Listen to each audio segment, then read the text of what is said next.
본문의 말씀을 가지고 다르게 사는 사람들이라고 하는 제목으로 말씀을 나누려고 합니다.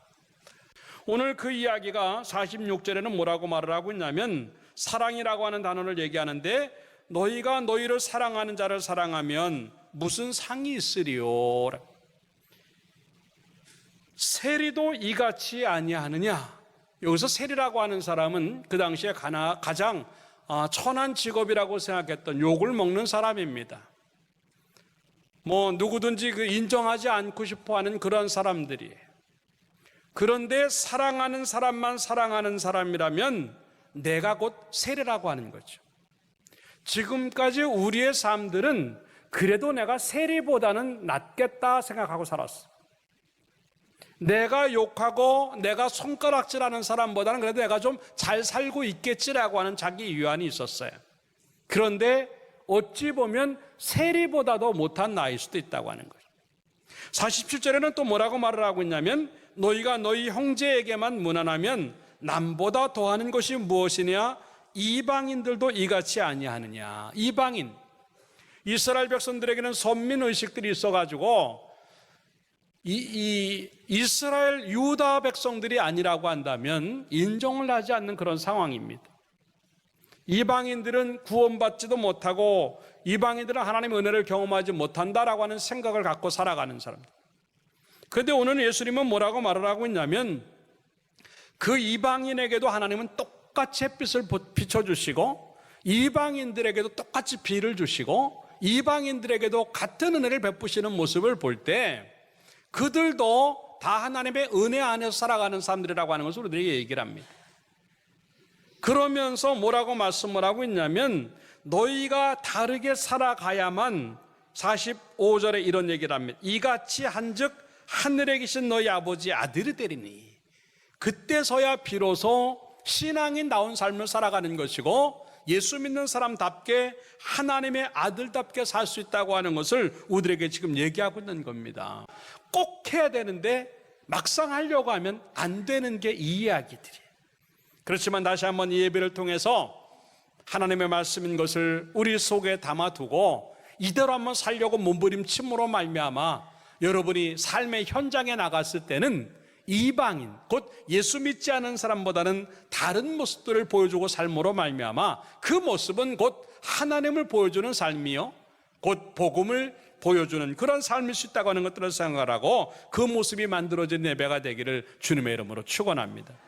어떻게 하면 되겠는가 하는 것들인데요, 첫째 따라서 합시다. 왼뺨을 주는 것으로 된다.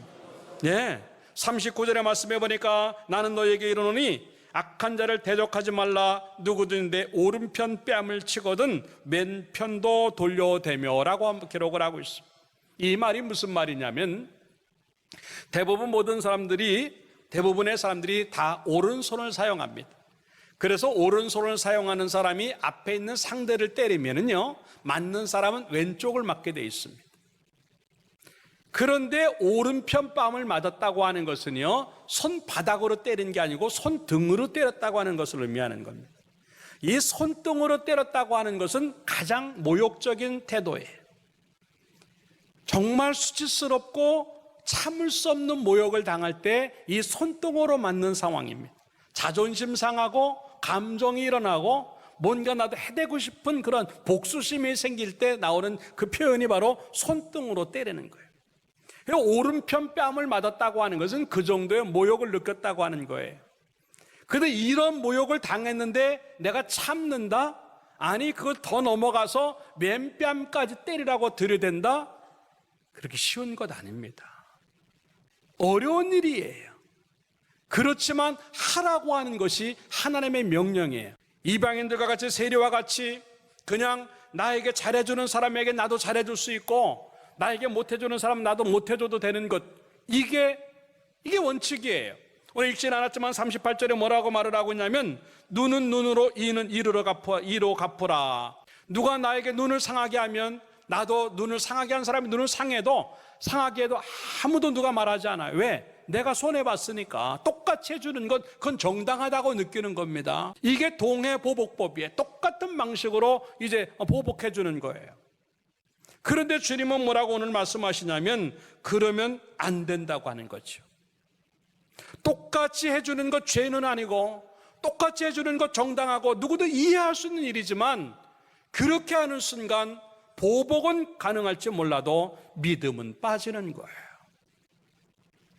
복수는 될지 몰라도 신앙은 빠지는 것이고 하나님이 없어지고 복음이 없어지는 것이기 때문에 그렇게 하면 안 된다고 하는 것이지요. 사실 내가 십자가 안에서 죽고 내가 복음 안에서 나를 죽인다라고 하는 것이 그렇게 쉬운 일은 아니에요. 근데 그게 어떻게 되느냐면 내 권리를 내려놓는 거예요.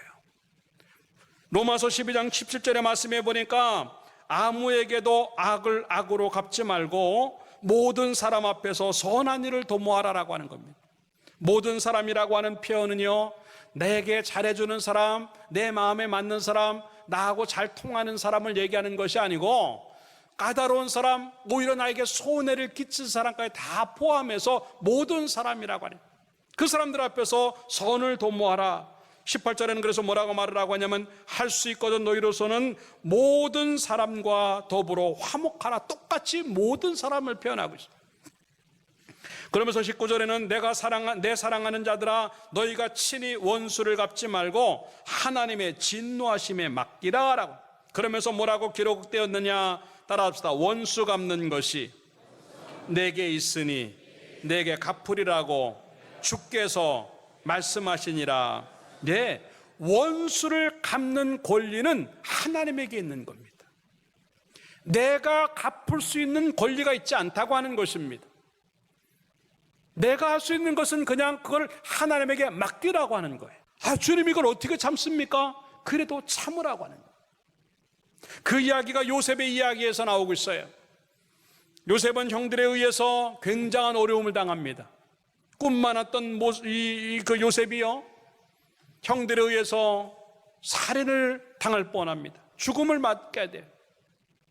끔찍한 일이죠. 가장 가까운 형제들이 나를 죽인다? 분노해요. 견딜 수 없었을 거예요. 그것도 모자라서 그를 갖다 인신매매범들 같이 노예로 팔아버린다? 그 인생이 그 순간에 끝나는 줄 알았어요. 이 정도 상황이 되면요, 요셉은 참을 수가 없는 겁니다. 그런데 하나님이 그를 갖다가 높이셔가지고 국무총리를 만드십니다, 애굽에. 그리고 형들이 그 속으로 다 들어가서 이 요셉의 보호 아래서 살기 시작합니다. 그 당시에는 이 야곱이라고 하는 아버지가 살아있기 때문에 형들에게 아무 문제가 없었어요.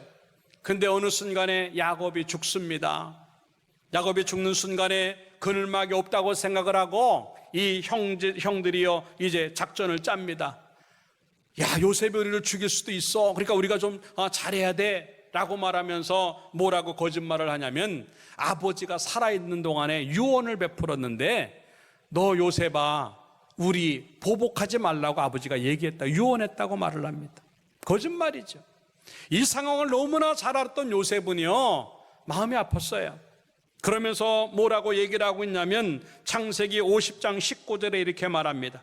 요셉이 그들에게 이르되 두려워하지 마소서. 따라서 내가 하나님을 대신하리이까. 참 멋있는 믿음의 표현이에요. 이 정도 믿음이 있으니까 하나님이 요셉을 사용하시는. 형들 잘 됐습니다. 내가 아버지가 계실 동안은 어쩔 수 없이 내가 참았는데 아버지 안 계시니까 내 멋대로 한번 해보겠습니다. 나를 갖다 죽이려고 그래요? 그리고 나를 갖다가 노예로 팔아요? 형들 똑같이 한번 당해보라고. 형들을 못하면 내가 형들의 자식들까지 내가 똑같이 한번 해보겠다고. 이게 사람들이 갖고 있는 본능이에요. 그런데 요셉은 하나님 이야기를 하면서 내가 그렇게 안 할 겁니다. 왜? 하나님 때문에. 그러면서 이제 20절에 뭐라고 말을 하고 있냐면 당신들은 나를 해하려 하였으나 하나님은 그것을 선으로 바꾸사 오늘과 같이 많은 백성의 생명을 구원하게 하려 하셨나이다. 당신들은 두려워하지 마소서. 내가 당신들과 당신들의 자녀까지 기르겠다. 이야, 참 한 걸음 더 나아가서 보복 안 하는 것은 물론이거니와 형들의 미래를 책임져주고 그 형들의 자녀들까지도 자기가 책임지겠다고 하는 이야기. 무엇 때문일까 하는 거죠. 하나님 때문이라고 하는 거죠. 이게 신앙인이에요. 다른 거예요. 누가 봐도 똑같이 복수를 하고 똑같이 해대도 아무도 누가 뭐라 그러지 않아. 왜? 그 사람이 그렇게 당했으니까. 근데 주님은 지금 그걸 지적하는 거예요. 그런다고 다 되는 게 아니다라고 하는 거예요. 네가 보복을 할 때 하나님은 어디 계신가 하는 거죠. 네가 똑같이 해댈 때 하나님은 어디 계신가 하는 거예요. 네가 똑같이 그에게 손해를 입힐 때 복음은 어디로 갔는가 하는 겁니다. 그렇기 때문에 이 권리를 다 내려놓고 하나님이 심판하시게 만드는 것. 이 요셉은 계속 하나님 이야기를 하면서 하나님을 내가 대신할 수 없습니다. 그런데 내가 형들에게 보복을 하지 않았더니 하나님이 나를 이렇게 크게 하셨다라고. 참 멋있는 얘기입니다. 왜 요셉을 하나님이 계속 높이실까? 예, 이 요셉이 계속 형들을 놔놓는 거예요. 이 요셉이 그 보디발 장군 아내를 계속 놔두는 거예요. 내가 이 정도 위치가 됐으니까 복수하자가 아니라 이미 지나간 일들이니까 어차피 그걸 어떻게 하냐, 그냥 냅두고 하나님을 붙잡고 가니까 하나님이 그를 계속 올리시고 결국은 그들이 그 사람 앞에서 무릎을 꿇을 수밖에 없는 모습들을 만들어 준다고 하는 것이지요. 아까 이야기를 다시 로마서 이제 12장으로 넘어갑니다. 그러면서 20절에 뭐라고 말을 하고 있냐면 내 원수가 줄이거든 먹이고 목마르거든 마시게 하라. 예, 굶주린 사람들에게 먹는 거 주고 목마른 사람들에게 마시게 하는 것 당연한 일이에요. 그런데 그 앞에 뭐가 붙냐면 원수가 라고 하는 거예요. 고개 붙으니까 먹이고 마시게 하고 싶지 않은 거예요. 그러면서 이제 뭐라고 말하냐면 그리함으로 내가 숯불을 그 머리에 쌓아놓으리라. 숯불을 쌓아놓는다고 하는 것은요, 이 여러분들 이렇게 뜨거운 숯불을 머리에다가 이렇게 이고 다닌다고 한번 생각해 보세요. 그 온도와 열기에 의해서 얼굴이 화끈화끈거리는 거예요. 창피하게 만들고 수치스럽게 만든다고 하는 겁니다. 내가 그렇게 잘못을 했는데 상대방이 나에게 너무 잘해주니까 왜 이렇게 잘해주느냐고, 내가 너무 미안하다고, 이 정도의 부끄러움을 느낄 정도로 잘해주라고 하는 거죠. 쉽지 않은 얘기예요. 그러면서 21절에 뭐라고 말을 하고 있냐면 악에게 지지 말고 손으로 악을 이기라라고 말을 하면서 오히려 우리가 손해본 것들 보복하지 말고 우리가 상처 입고 당한 것들 그냥 놔두고 하나님에게 다 맡기고 내가 할 일은 뭐냐면 그에게 하나님을 보여주고 그에게 복음을 보여주는 그 모습이 필요하다고 하는 것을 우리들에게 지금 얘기하고 있는 것입니다. 예수님은 십자가에 달리시면서 아무 죄 없이 죽으시는데도 불구하고 이네들을 용서하는 장면이 나오는데 누가복음 23장 34절에 이렇게 얘기를 합니다. 이에 예수께서 이르시되 아버지 저들을 사하여 주옵소서 자기들이 하는 것을 알지 못하니이다 라고 하는 겁니다. 자기네들이 무슨 잘못을 하는지를 모르는 거예요. 이게 그리스도의 사랑이고 이게 십자가의 사랑이에요. 우리가 얼마나 많이 내가 무슨 일을 하는지도 모르고 사람들에게 상처를 입히고 내가 무슨 일을 하는지도 모르고 사람들을 힘들게 만들고 손해를 입혔는지 몰라요. 그런데 나는 용서받았어요. 아무런 대가도 바라지 아니하고 예수 그리스도가 십자가에서 자기 몸을 찢으시면서 피를 흘리셔서 죽으시면서 나를 구원하시고 나를 용서하셨어요. 그렇기 때문에 너희들도 용서하는 것이 마땅하다고 말을 하는데 우리에게는 내 용서만 있지 상대를 용서하는 것이 없다고 하는 거예요. 그러니까 복음이 없어지고 하나님이 없어지고 십자가가 없어지고 사랑이 없어지는 경우가 너무 많은 거예요. 사랑하는 여러분들, 어렵지만 십자가에 나를 죽이면서 그 사람을 용서하고 그 사람을 내려놓으신 데까지 가는 모습들이 주어지길 주님의 이름으로 축원합니다. 그게 나도 살고 그 사람도 사는 거예요. 바닷물이라고 하는 것은요, 별의별 것들이 다 들어옵니다. 강에서 흘러들어오는 오염물질들, 개천에서 흘러들어오는 오염물질들, 이제 냇가에서 흘러들어오는 오염물질들, 별의별 것들이 다 들어오는데 바다에 들어오기만 하면 정화가 되고 바다에 들어오기만 하면 살아납니다. 이유가 뭐죠? 바다가 품고 있는 염분 때문에 그래요. 근데 놀랍게도 그 염분은 3%에서 4%밖에 안 돼요. 97%가 맹물이고 3%밖에 안 되는 소금물인데 그 3%의 소금물이 어떤 물이 흘러 들어와도 다 정화를 시키고 살려낸다고 하는 거죠. 마찬가지예요. 우리들이 인생을 살다 보면 별의별 것들이 다 들어와요. 나를 손해보는 일들, 나를 힘들게 만드는 사람, 내 인생을 망치는 사건, 별의별 것들이 다 흘러 들어와요. 그런데 그것이 내 속에 들어왔을 때 내가 그를 정화시키지 못하고 살려내지 못한다고 한다면 어쩌면 우리 속에 그 적은 3%의 그리스도의 사랑도 없다고 하는 거예요. 그 적은 3%의 십자가의 사랑도 없다고 하는 거예요. 그 적은 3%의 용서도 없고 믿음도 없다고 하는 증거입니다. 이제 어렵지만 십자가의 사랑이 우리 가운데 녹아져 내려서 어떠한 사건이, 어떠한 사람이, 어떠한 손해가, 어떠한 일들이 우리 가운데 들어온다 할지라도 그걸 다 품고 가고 다 내려놓고 갈 수 있고 따지지 아니하고 그냥 잊고 살 수 있을 정도의 수준과 넉넉함이 있기를 주님의 이름으로 축원합니다. 이게 믿음이라고 하는 거예요. 이걸 지금 해야만 다르게 살아간다고 하는 것을 말씀하고 있다고 하는 것이지요. 돌아온 탕자에게 이 아버지는요, 너 이렇게 오랫동안 어디가 있었느냐? 너 갖고 나가서 잃어버린 돈이 얼마인 줄 알아? 너 아버지 망신시킨 게 뭔 줄 알아? 너 우리 집안 망신시킨 게 뭔 줄 알아? 너 인생 이렇게 까먹은 게 얼마나 억울한 줄 알아? 아버지는 그 말 하지 않았어요. 내 아들아, 그 한마디에 다 들어가요. 내 아들아. 우리에게 주어지는 모든 사람들이 다 그런 사람들이에요. 그런데 우리는 따지기 좋아하고 복수하기 좋아하니까 그를 품을 수가 없는 거예요. 우리 속에 그리스도의 사랑이 다시 한번 들어가고 십자가의 사랑이 들어가서 그것까지 품고 갈 수 있는 넉넉함이 있기를 주님의 이름으로 축원합니다. 두 번째 따라 합시다. 겉옷을 주는 것으로 된다. 예, 40절의 말씀해 보니까 또 너를 고발하여 속옷을 가지고자 하는 자에게 겉옷까지도 가지게 하며 라고 기록을 하고 있어요. 예수님이 이 말씀을 하신 것이 무엇 때문이냐면 그 당시에 이스라엘 사람들의 풍속 때문에 그래요. 지금이야 뭐 넉넉하고 잘 살기 때문에 뭐 겉옷이든 뭐 속옷이든 상당히 가치가 나가는 것들이 많이 있어요. 그런데 그 당시에는요, 옷을 만들기도 힘들었고 또 가난한 사람들이 많아가지고요, 속옷을 못 입는 사람들이 참 많았습니다. 그래서 겉옷만 갖고 살아가는 사람들이기 때문에 이 겉옷은 곧 또 하나의 재산이었어요. 그래서 낮에는 이 겉옷을 통으로 입고 다니면서 옷으로 사용하고 밤에는 그 옷을 가지고 이불로 사용할 정도로 그렇게 어려운 상황이었어요.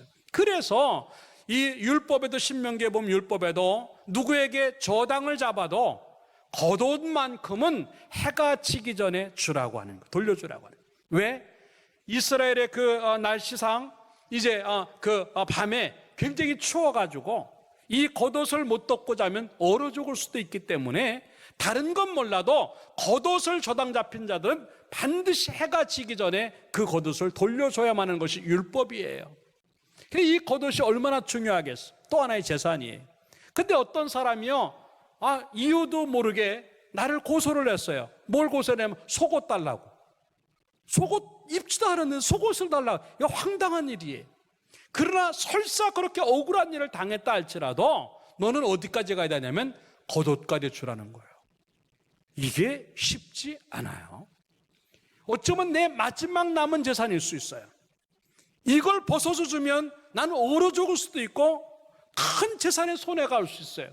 그런데 예수님은 지금 그 겉옷을 줘야만 다르게 살아가는 사람이라고 하는 것을 우리에게 지금 교훈하고 있는 것이에요. 이 말은 뭐냐면 뭐든지 우리에게 가진 것들을 필요한 사람에게 나눠주는 것, 주는 인생을 살아가라고 하는 그런 의미입니다. 그러나 우리들의 인생들은요, 별로 주고 싶지 않은 겁니다. 왜? 그걸 주는 순간 내가 손해본다고 생각해. 그걸 주는 순간 내 것이 없어진다고 생각하기 때문에 안 내려놓습니다. 너무나 많은 걸 갖고 있음에도 불구하고 더 갖고 싶은 것이 인간의 본능이에요. 근데 주님은 거꾸로 얘기를 합니다. 그 마지막 가진 것까지라도 상대가 이유 없이 달라고 해도 그걸 주라고 하는 겁니다. 그래야만 그때서야 다른 인생을 살 수 있다고 하는 것이에요. 여러분들, 이제부터는요, 주는 인생이 되기를 주님의 이름으로 축원합니다. 속옷 보이지도 않기 때문에 그냥 줄 수 있어요. 그런데 이 겉옷, 이건 너무 소중한 거예요.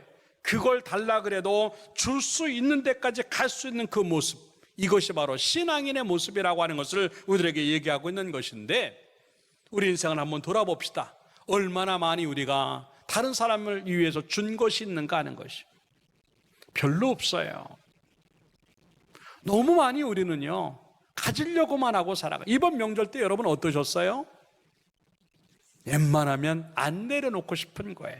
우리 한 가지씩 해오자 형제들끼리 얘기해도요, 나는 고기 안 해야지, 고기는 비싸니까 나물에 가야지, 돈 안 드는 거로 하고 싶은 게 우리 마음이에요. 그러나 그러면 안 된다고 하는 거죠. 내가 그것을 먼저 하려고 하고 그것을 내가 더 많이 하려고 하는 네오줌의 인생이, 이게 신앙인의 인생이고 믿음의 모습이라고 하는 것을 우리에게 지금 얘기하고 있는 것입니다. 근데 이게 놀라운 비밀이 있어요. 마태복음 25장에 보니까 이렇게 말을 합니다. 32절에 모든 민족을 그 앞에 모으고 각각 구분하기를, 목자가 양과 염소를 구분해요. 양은 오른쪽에 두고 염소는 왼쪽에다 둡니다. 이게 심판이에요. 그리고 양은 천국에 가고 이 염소는 지옥에 갈 사람들을 의미해요. 그러면 성경은 뭐라고 말하냐면, 양쪽 오른쪽에 있는 사람은 복받은 사람이고 이 왼쪽에 있는 사람은 저주받은 사람이라고 하면서 33절에 이렇게 말합니다. 양은 그 오른쪽에, 염소는 왼편에 두리라. 그때 임금이 그 오른편에 있는 자들에게 이르시되, 내 아버지께 복받을 자들이여, 나와 창세로부터 너희를 위하여 예비된 나라를 상속받으라. 이 창세 때부터 준비되어진 축복이 주는 사람에게 있다고 하는 걸 얘기를 하고 있는데, 이렇게 말을 합니다. 내가 줄일 때 너희가 먹을 것을 주었고, 목마를 때 마시게 하였고, 나그네 되었을 때 영접하였고, 헐벗을 때 옷을 입혔고, 병들었을 때 돌보았고, 옥에 갇혔을 때 와서 보았느니라.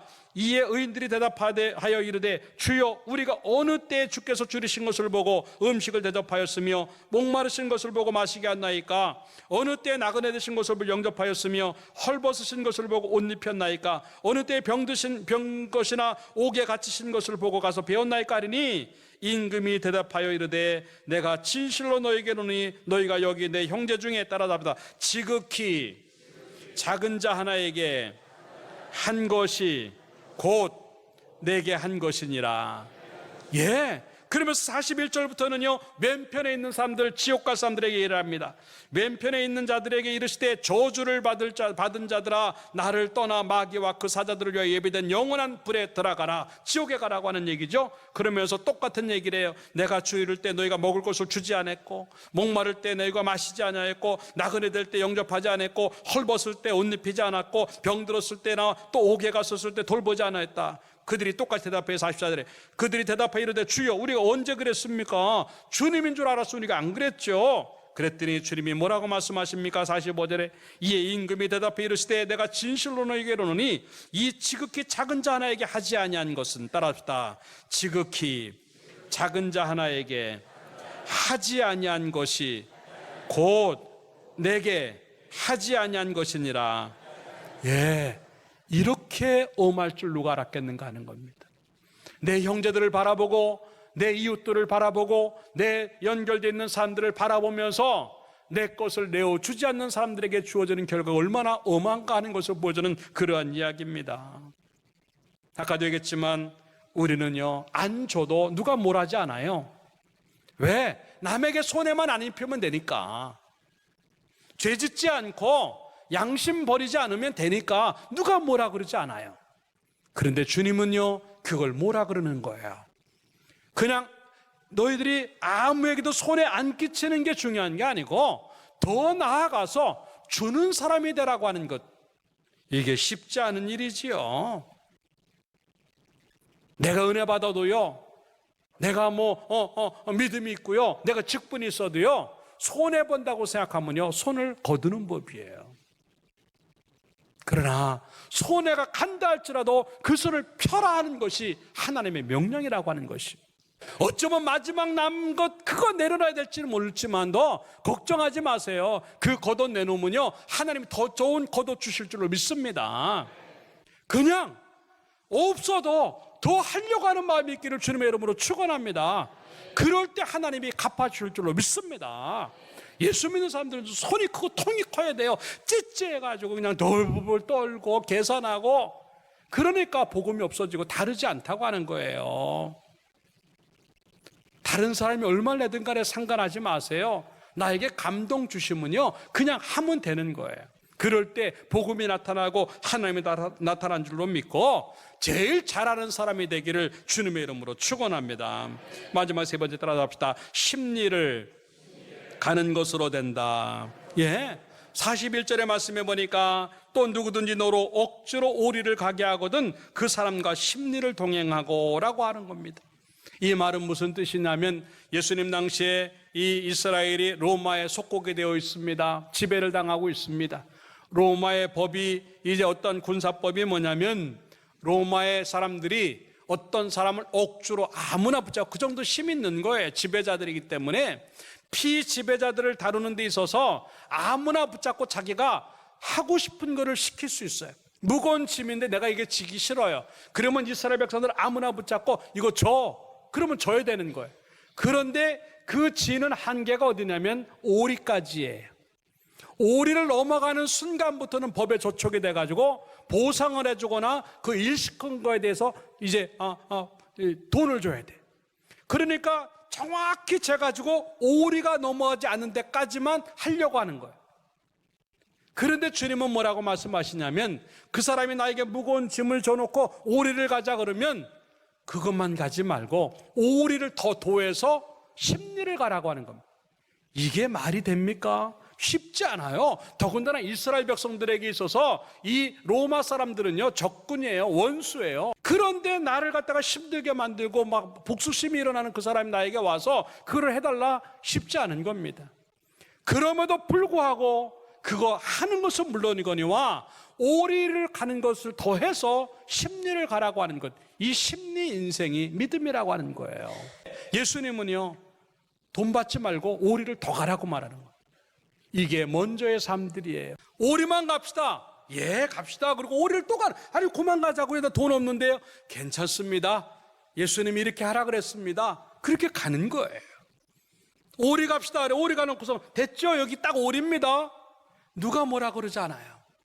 근데 우리들의 삶들이 그래요. 다 경계를 거놓고 살아요. 내가 저 사람에게 시간은 요만큼만 내놓겠다. 내가 저 사람에게 물질을 요만큼만 내놓겠다. 내가 저 사람에게 마음을 요만큼만 주겠다. 다 거기까지. 교회일도 마찬가지야. 다 경계를. 나는 주일날만 나갈 거야. 이게 경계선이에요. 누가 뭐라 그러지 않아요. 주일날만 나와도. 그러나 하나님이 원하는 것은 주일을 뛰어넘어서 수요일도 나오라고 하는 겁니다. 경계를 넓혀야 돼요. 수요일 뛰어넘어서 금요일 기도에 나오라고 하는 거예요. 그걸 뛰어넘어서 구역 예배도 가라는 겁니다. 그걸 뛰어넘어서 새벽 예배도 나오면 좋다고 하는 거예요.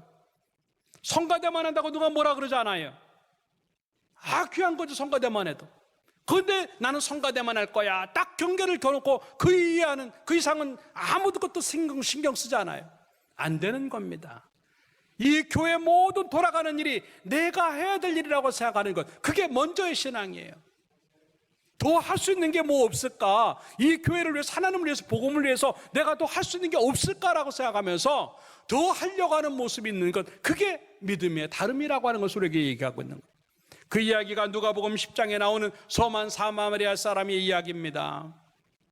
남유다와 북이스라엘로 나눠가지고요, 이제 중간에 사마리아라고 하는 땅이 있어요.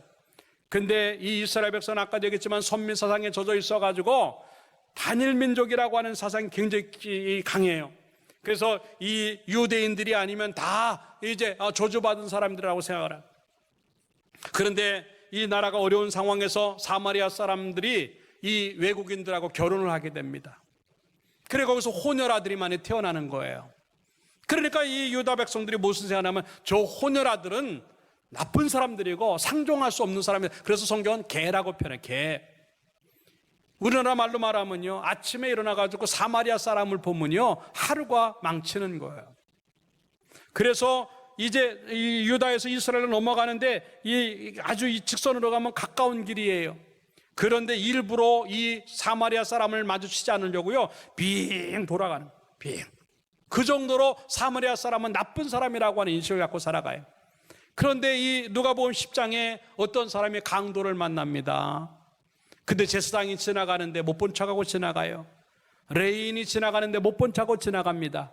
근데 사마리아 사람이 지나가다가 그 모습을 보고요, 자기 나귀에 태워가지고 이제 여관에 데리고 갑니다. 그리고요, 정성껏 보살펴 줍니다. 그러면서 35절에 뭐라고 말을 하고 있냐면, 그 이튿날 갈 길이 바쁜데도요, 하루를 같이 지내준 거예요.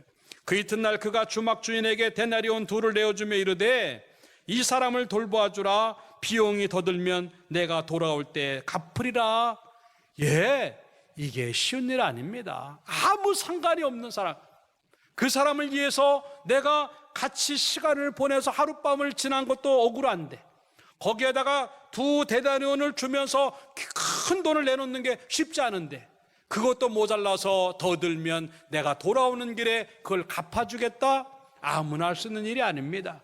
그럴 때 성경은 뭐라고 말을 합니까? 36절에 내 생각에는 이 세 사람 중에 누가 강도 만난 자의 이웃이 되겠느냐? 이르되 자비를 베푼 자니이다. 따라답다. 예수께서 이르시되 가서 너도 이와 같이 하라. 예, 이게 주님의 교훈이에요. 아무런 상관이 없는 사람인데도 불구하고 내가 먼저 나서서 그 사람의 필요를 채워주고, 내가 먼저 나서서 그 사람이 원하는 것들을 해줄 수 있는 데까지 가는 것, 이게 다른 사람의 모습이라고 하는 겁니다. 우리 주변에 일어나는 일을 여러분 신경 안 써도 아무도 욕하지 않아요. 그런데 하나님이 뭐라 그러십니다. 예수 믿는 사람은 그러면 안 돼. 나가야 돼. 예수 믿는 사람은 그러면 안 돼. 도와줘야 돼. 예수 믿는 사람은 그러면 안 돼. 먼저 찾아가야 돼. 이게 성경의 이야기예요. 요셉이 그랬어요. 아무렇게나 살아도 문제가 없었습니다. 그런데요, 이제 노예로 팔려간 집에서 얼마나 열심히 일을 하는지 몰라요. 누가 시켜서 하는 게 아닙니다. 열심히 일을 합니다. 최고의 위치에 올라갑니다. 감옥에 갇혔습니다. 억울하게 들어갔습니다. 멋대로 굴어도 누가 뭐라 그러지 않아요. 억울하니까. 그런데 요셉은요, 거기서 열심으로 감옥 생활을 합니다. 그때 인정을 받습니다. 이 모든 모습들이 바로 먼저 행하는 사람들의 모습이에요. 다르게 살아가는 사람들의 모습이 이런 것이라고 하는 것을 보여주는 그런 이야기지요. 베드로전서 2장 12절에 그래서 뭐라고 말을 하고 있냐면, 너희가 이방인 중에서 행실을 선하게 가져 너희를 악행한다고 비방하는 자들로 하여금 너희 선한 일을 보고 하나님께 영광을 돌리게 하라. 예수 믿지 않는 사람, 야, 너 예수 믿는 게 다른 게 뭐냐? 비방할 때 예수 믿는 게 이게 달라라고 하는 것을 보여줄 정도로 그렇게 살아가는 것이 우리에게 필요하다고 하는 것을 보여주는 그런 모습입니다. 결론적으로 말씀을 드립니다. 지금까지 이야기했던 일들 그렇게 쉬운 일이 아닙니다. 알고는 있고 하고 싶은 마음은 생긴다 할지라도 막상 현장에 들어가면요, 용서하기 쉽지 않아요. 해대고 싶고 똑같이 당했으면 좋겠다고 하는 생각이 들어가는 게 우리들의 모습이에요. 그런데 성경은 뭐라고 말을 하고 있냐면, 그 사람에게 맨뺨까지 내려놓으라고 하는 겁니다. 어떤 사람에게 손해를 끼친 사람에게 내 겉옷을 내어준다고 하는 것 쉽지 않은 일입니다. 그런데 그래야만 된다고 하는 겁니다. 오리를 가도 충분한데 주님은 십리를 가라고 말하는 겁니다. 왜? 그래야 하나님이 보여지기 때문에 그래요. 여러분들, 다시 한번 이 예배를 통해서 쉽지 않은 일이지만 해야만 하는 이 일, 다르게 살아감이 우리 가운데 만들어져서 우리로 인해서 관계된 모든 사람들 속에서 하나님을 보여주고 복음을 증거하는 데까지 가서 정말 우리에게 주어져 있는 상급은 내가 손해본 것보다도 몇십 배, 몇백 배로 갚아주신 하나님의 은혜로 채워져서 하나님을 더 많이 보여줄 수 있는 데까지 가는 축복의 모습이 있기를 주님의 이름으로 축원합니다. 기도하겠습니다.